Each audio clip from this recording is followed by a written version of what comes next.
Bonjour à tous. Donc je suis accompagné de Anne Servan-Nasser, François Bobineau et moi-même. Et on a une passion en commun, le vélo. Alors c'est pour faire un lien avec le sujet dont on va parler, mais trêve de plaisanterie, on va vous expliquer comment chaque acteur peut prendre des actions concrètes, justement dans le sens de moins d'émissions carbone. Quand on voit un peu l'actualité, quand on s'intéresse un peu à notre monde, que ce soit d'un point de vue économique, sociétal ou politique, on peut, et surtout politique en ce moment, on peut se dire que la question de la durabilité est un peu précaire. Merci, s'il vous plaît, quand vous prenez un café, de faire un peu moins de bruit, parce qu'il y a des gens qui écoutent. Merci beaucoup.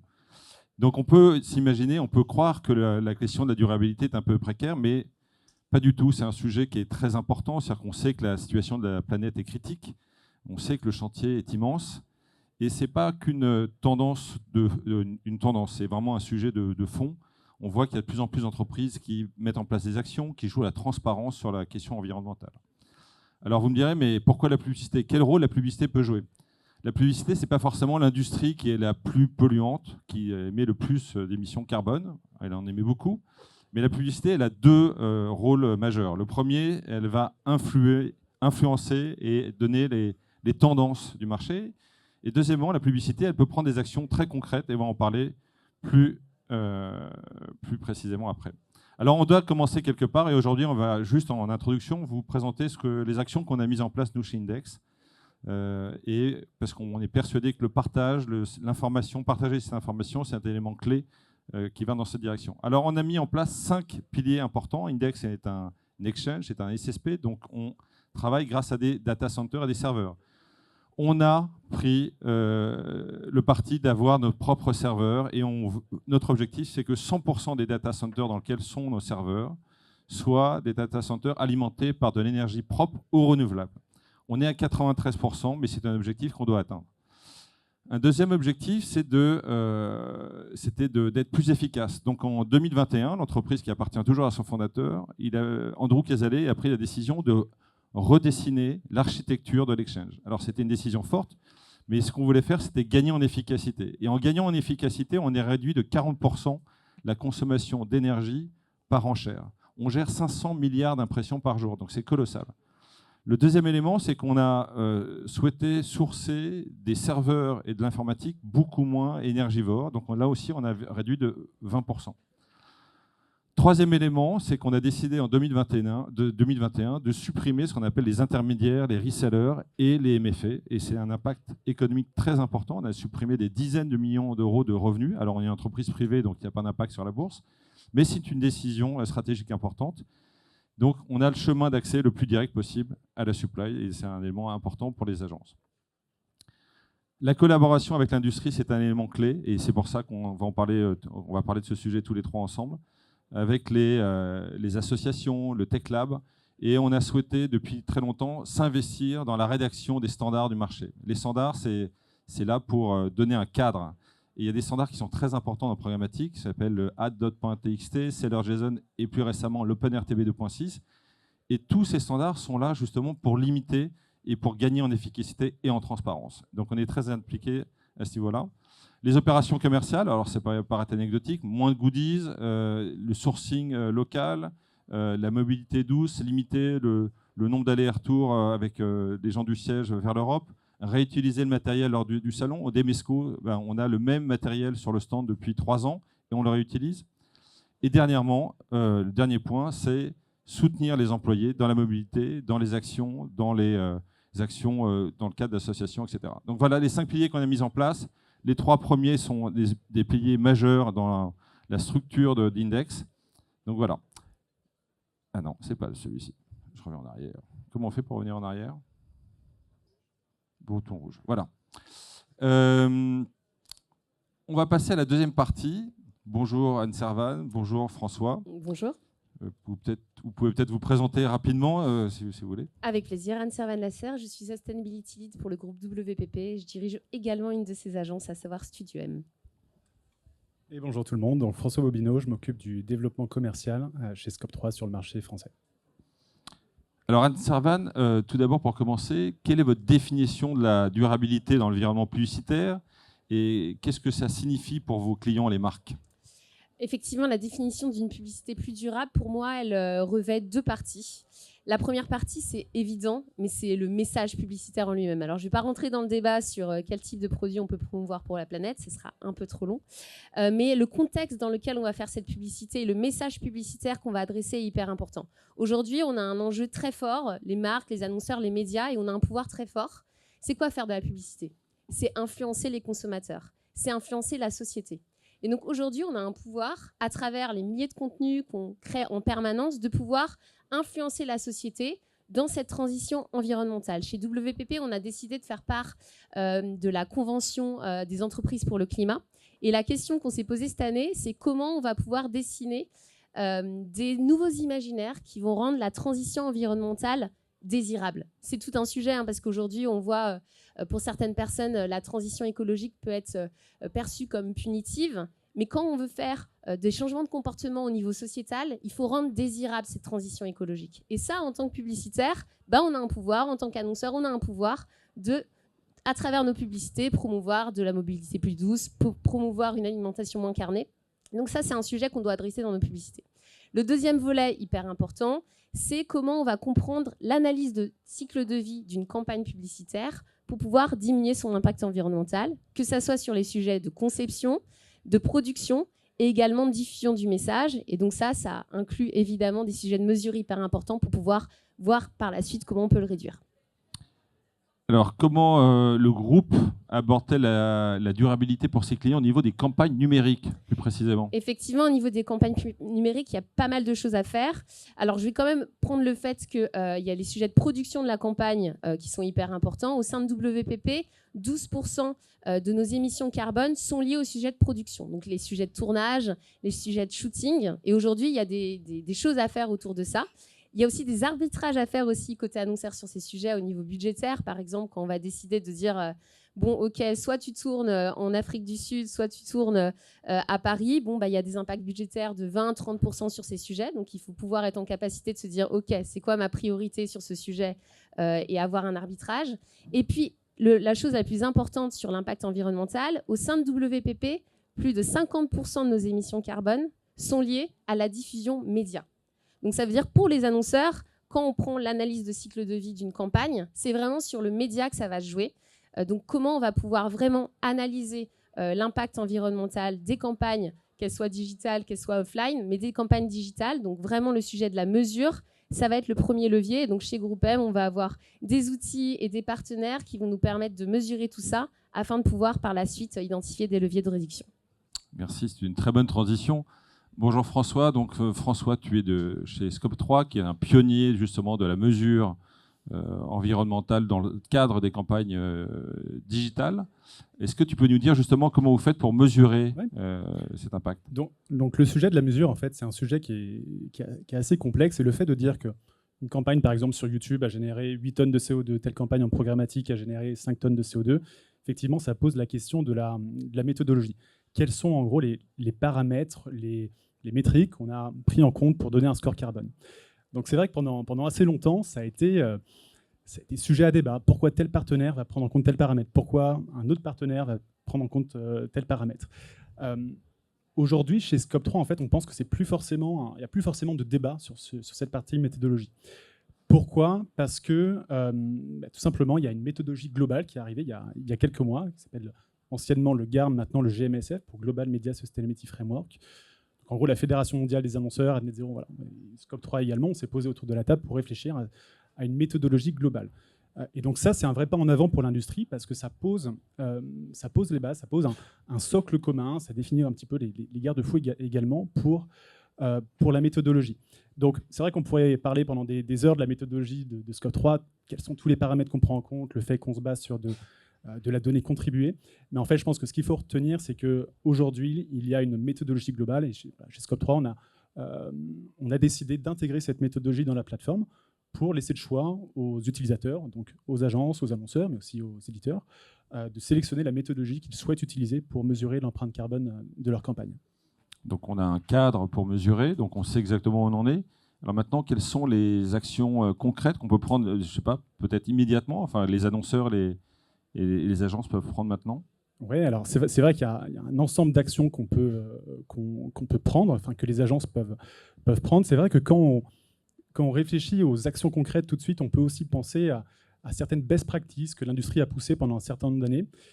Je pense qu'il faut prendre certaines facettes avec certaines de ces best practices, justement, parce que peut-être que certaines d'entre elles, sur le papier, peuvent sembler très, très intéressantes, mais dans les faits, l'impact n'est pas forcément très, très important. Je pense par exemple à diffuser une campagne que le week-end, par exemple, parce que l'intensité énergétique est plus intéressante. Mais dans les faits, les week-ends ne se ressemblent pas, donc ce serait peut-être plus intéressant de faire une optimisation plus granulaire au niveau horaire. Et même chose pour, par exemple, pour l'optimisation du poids des créas. Aujourd'hui, dans la vidéo, la plupart des plateformes, que ce soit YouTube, que ce soit Netflix, que ce soit Snap, de toute façon, vont compresser les créas vidéo. Donc, peu importe que j'ajoute une créa qui fasse 10 000 ou 1000, de toute façon, elle va être compressée. Alors, elles ne le font pas forcément, malheureusement, pour des enjeux carbone, plutôt pour des enjeux de coût, puisqu'une créa extrêmement lourde, c'est un coût serveur extrêmement important pour ces acteurs-là. Mais donc, de toute façon, voilà, je pense qu'il faut prendre certaines pincettes sur ces best practices. Au contraire, en fait, ce qu'on va plutôt pousser, c'est plutôt pour les agences, pour les annonceurs, de se baser sur la mesure, de regarder en gros tous les insights qu'ils peuvent avoir sur leur campagne pour déjà ajuster leur média mix. Peut-être voir que sur Snapchat, j'ai un score carbone qui est plus intéressant que sur TikTok, avec des performances qui sont plus intéressantes. Et donc, pour ma prochaine campagne, peut-être investir un peu plus sur Snapchat que sur TikTok, par exemple. Et puis, donc déjà, je vais pouvoir ajuster mon média mix et je vais pouvoir rentrer à l'intérieur de chaque canal, à l'intérieur de chaque channel, sur Snapchat, pour peut-être qu'il y a des placements dans Snapchat qui vont être plus intéressants que d'autres. Donc ça, c'est le premier point, ajuster le média plan, le média mix. Et la deuxième chose, en fait, c'est du bon sens, c'est mieux acheter. Tout comme aujourd'hui, il y a un parallèle qui peut être assez simple avec l'industrie de la fast fashion. Est-ce qu'il vaut mieux acheter des produits qui viennent de l'autre bout du monde en quantité faramineuse, avec un score carbone très élevé, qui ne vont pas avoir de très grande qualité, donc pas forcément de bonne performance, mais même chose avec notre industrie. Est-ce que c'est beaucoup plus intéressant aujourd'hui d'acheter des médias plus performants avec un coût carbone plus intéressant? Donc c'est pour ça qu'on a la chance aujourd'hui d'avoir un partenariat ensemble qui permet ça, qui permet de mieux acheter des inventaires qui ont un score carbone beaucoup plus intéressant et des performances qui sont plus intéressantes également. Pour compléter François, mais effectivement, tu as donné le levier le plus efficace, à savoir rétablir son mix média. Je reviendrai quand même sur le sujet de la mesure. Aujourd'hui, la majorité de nos campagnes ne sont pas mesurées. Donc, en fait, de base, si on veut réduire, il faut déjà commencer par savoir de quoi on parle et identifier les hotspots d'émissions. Donc, le mix média, c'est le premier levier. Après, on a une multitude de petits ajustements qui vont pouvoir nous permettre de gratter quelques pourcents de diminution. On va aussi avoir des ciblages sur des devices moins émissifs. Donc, plus l'écran est petit, moins c'est émissif. Donc, ça, c'est intéressant de l'avoir en tête. On va aussi avoir des targetings sur du Wi-Fi versus de la 3G qui sont efficaces aussi. Il faut savoir qu'un device qui est en Wi-Fi va moins consommer qu'un device en 3G. Mais c'est des choses qui sont un peu plus à la marge. On va dire que le plus efficace, c'est vraiment ces sujets de mix média. Et ça nous permet souvent de faire un lien entre performance média et aussi diminution. Alors, je vais me faire un peu l'avocat du diable. À chaque fois qu'on rajoute une mesure, un outil supplémentaire, la réponse des annonceurs, c'est de dire bah oui, mais ça va augmenter les coûts. Qu'est-ce que vous leur répondez? Est-ce qu'on a des exemples concrets, disons, qu'on arrive à réduire les coûts, justement? Effectivement, c'est un grand sujet. Je pense qu'on peut aller sur la slide suivante parce qu'on vous propose un cas concret. Ça, c'est un exemple qu'on a fait avec un annonceur dans l'univers de l'assurance. Alors, on sait que l'assurance, c'est quand même un sujet très important pour les sujets de changement climatique. Qu'est-ce que va être un assureur dans un monde à plus 4 degrés? Donc, c'est des sujets et des annonceurs qui sont très, très demandeurs sur ces sujets, avec le luxe également.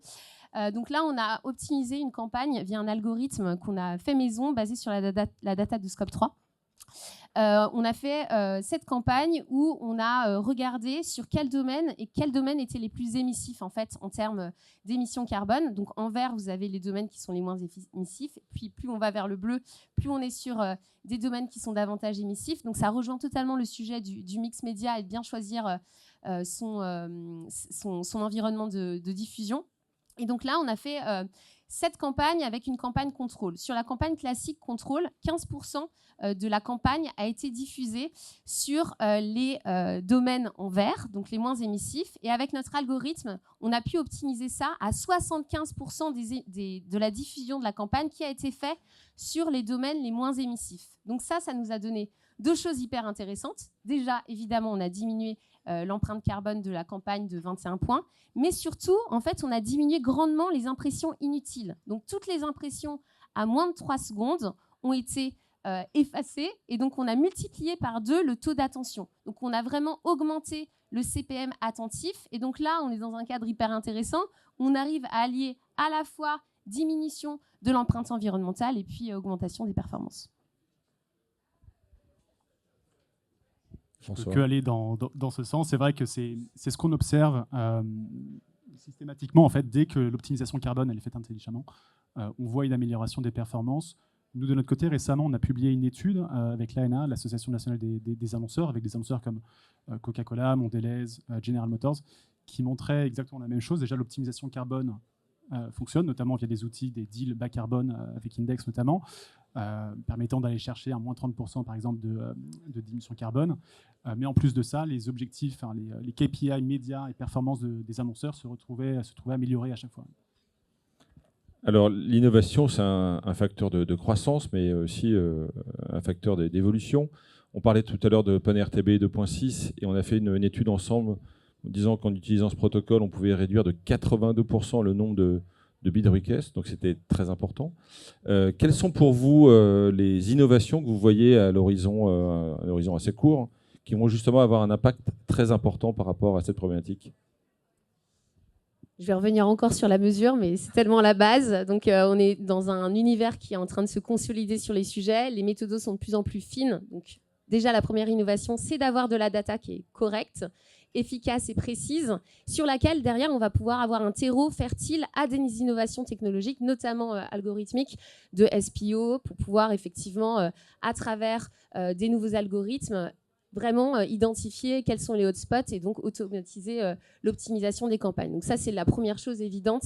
Ça va être des nouveaux supply path optimization et des nouveaux algorithmes qui vont nous permettre d'optimiser nos campagnes. Effectivement, donc l'innovation, c'est sûr que ça va rationaliser un petit peu encore plus l'achat média. On voit que, en fait, en France, on a de la chance qu'on ait un pays vraiment d'innovation sur la tech. Donc voilà, on voit des choses très intéressantes au niveau des acteurs qui se lancent sur la désintermédiation des achats publicitaires. Maintenant, l'innovation, il faut aussi prendre ça avec des pincettes, puisque ça peut générer des externalités négatives. On prend l'exemple de l'intelligence artificielle, bien sûr. Bon, mais aujourd'hui, pour faire tourner tous ces modèles, ça nécessite énormément de ressources. Aujourd'hui, une recherche sur ChatGPT-4, c'est 270 grammes de carbone. Donc, à l'année, c'est pratiquement, avec 10 recherches par jour, c'est 1 tonne de CO2 qui vont être émises. Donc, c'est la moitié de ce qu'on devrait émettre, que chaque personne devrait émettre. Donc, l'innovation va nous aider. Maintenant, il faut regarder ça dans son ensemble. Et c'est pour ça aussi qu'on a développé une méthodologie de la mesure carbone sur l'IA chez Scope 3. Mais sinon, pour conclure, je dirais aussi que l'innovation, elle est portée vraiment aussi par nous tous dans cette salle, qu'on soit annonceurs, qu'on soit agence. C'est en portant ce sujet auprès des éditeurs, auprès des partenaires médias, des partenaires technologiques, qu'on arrive à faire avancer leur roadmap sur ce sujet sustainability. C'est pour ça qu'on voit de belles choses arriver, que ce soit avec vous, Index, que ce soit avec d'autres plateformes médias. Donc, je dirais, continuons vraiment de pousser ce sujet auprès de l'écosystème et auprès de tous ces partenaires. Juste un mot pour conclure, on est pile poil à l'heure. Merci beaucoup à vous deux d'avoir participé, d'avoir activement participé à cette table ronde. On disait en préparant cette table ronde que notre industrie a quand même pas mal de chance, c'est-à-dire que l'agenda lié à l'efficacité et l'économie est complètement en parallèle de l'agenda de la durabilité. Il y a des industries qui doivent complètement se réinventer, l'industrie automobile qui passe du thermique à l'électrique. Notre industrie, pour qu'elle soit plus efficace et qu'elle consomme moins, ça passe par l'efficacité, la transparence, c'est exactement ce qu'on veut tous. Et donc voilà. Merci beaucoup. Merci.